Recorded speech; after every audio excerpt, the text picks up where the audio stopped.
Bruno Latour, je crois que vous arrêtez une grande partie de vos enseignements cet été et je voulais me saisir de ce prétexte pour faire une interview qui était destinée non pas à revenir sur votre carrière, mais peut-être permettre de vous situer un peu.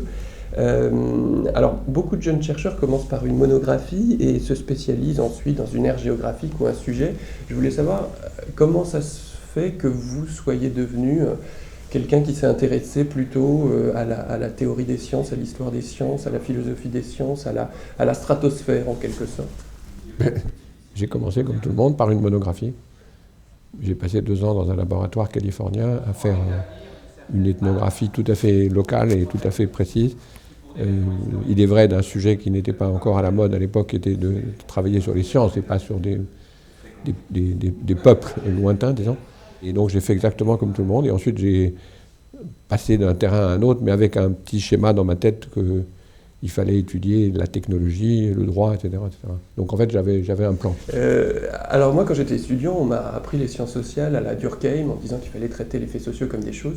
Et quand je vous ai rencontré, j'ai découvert qu'on pouvait faire des passerelles vers les sciences exactes, vers les arts. Alors comment vous êtes permis ça et est-ce que vous n'avez pas mis en danger l'histoire sur laquelle les sciences sociales se sont construites? J'ai plutôt en fait d'ailleurs eu l'idée que les choses étaient des faits sociaux. C'était un peu une idée un peu inverse de celle de Durkheim. Et quand je suis tombé sur Gabriel Tarde, qui est mon héros et en quelque sorte le symétrique de Durkheim, et qui vivait à la même époque, j'ai considéré qu'il y avait là, dans les sciences sociales, une puissance de création et d'invention qu'il a liée aux arts, qu'il a liée à tout un ensemble de médias, et que c'était plutôt là-dessus qu'il fallait travailler. Donc en fait, j'ai pas pris de décision particulière, j'ai suivi des objets que j'avais étudiés dans ma première partie de ma carrière, c'est-à-dire des sciences et des techniques.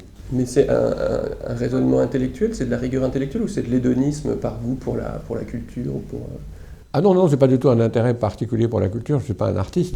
Non, c'est les exigences du terrain. Si vous vous apercevez que par exemple qu'on n'a pas de bonne façon de représenter les sciences, que la philosophie des sciences n'a aucun rapport avec la pratique au bout d'une journée dans un laboratoire, ou que ce qu'on dit sur la technologie, après une journée avec des ingénieurs, j'ai passé 25 ans à l'école des mines quand même avec des ingénieurs, ça n'a aucun rapport avec la pratique des ingénieurs.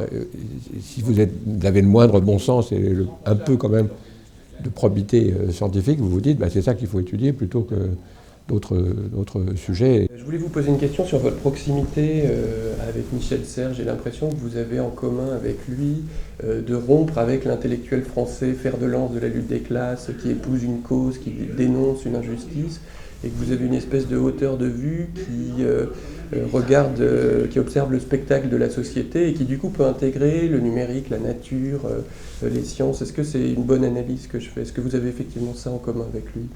J'étais très ami de Serres, j'ai beaucoup profité de ses cours, j'ai même fait un livre avec lui d'entretien. Et Serres représente plutôt l'intellectuel français, pour moi, c'est-à-dire quelqu'un qui parle à la télé de tous les sujets possibles. Donc ça, j'ai jamais, au contraire, pris ce rôle, ni suivi Serres sur cette espèce de position de sage, disons. Et j'ai pas plus suivi, effectivement, le rôle de l'intellectuel engagé, disons, qui serait au cœur des luttes et qui monterait sur des tonneaux pour faire des grands discours. Par contre, je considère qu'à Sciences Po, à ce que j'ai fait aux mines, etc., et par contre, il y a un rôle politique d'organisation des institutions de recherche qui est absolument capital. J'ai créé à Sciences Po beaucoup de choses, le Media Lab, SPIP, j'ai été directeur pendant 7 ans, directeur scientifique, 5 ans, pardon, directeur scientifique. Pour moi, c'est des activités d'institutions, si vous voulez, de créer des institutions. Ce qui n'est pas du tout le rôle habituel du commentateur qui survole les choses depuis la position d'intellectuel engagé. Ça, j'ai jamais accepté ce rôle, mais j'ai été très ami de Serres et j'ai beaucoup profité de ses enseignements. Il y a peut-être un engagement quand même qui se fait jour dans votre démarche aujourd'hui, c'est celui en faveur de l'écologie. Je ne sais pas si on peut résumer ça comme ça. Et je voulais savoir, alors après vous avoir parlé de Michel Serres, j'ai envie de vous parler de Laurence Tubiana. Dans quelle mesure les questions d'environnement sont une illustration de votre philosophie ou au contraire quelque chose de fondamental et de directeur? Quand on a travaillé beaucoup sur les liens, comme je l'ai fait depuis le début, entre sciences techniques et société, et qu'on a traité les choses comme des faits sociaux, au moment où arrive, disons dans les années 80, la conscience des questions écologiques et qu'elles deviennent de plus en plus globales et qu'elles sont liées à la question de géopolitique du climat, c'est dur de les ignorer, disons. C'est d'ailleurs la raison pour laquelle nous avons fait en 2015 cette extraordinaire expérience pédagogique de Make It Work à Nanterre avec Laurence Tubiana. Parce que c'est là où on voit bien qu'on n'a pas du tout les concepts de politique, d'organisation politique qui correspondent à ces nouveaux enjeux. Et là, on s'aperçoit que les sciences politiques sont complètement mal positionnées pour le comprendre. Alors la dernière question, si vous deviez entrer dans le dictionnaire, comment faudrait-il résumer votre philosophie en quelques phrases? Je pense que j'ai capté... alors, c'est une pierre tombale plutôt que vous voulez. Sur la pierre tombale, il a capté avant les autres que nous n'avions jamais été modernes. Ça tiendrait sur une pierre tombale, je suppose. Et si vous avez un peu plus de place? Dans un dictionnaire, dans Petit Larousse, disons,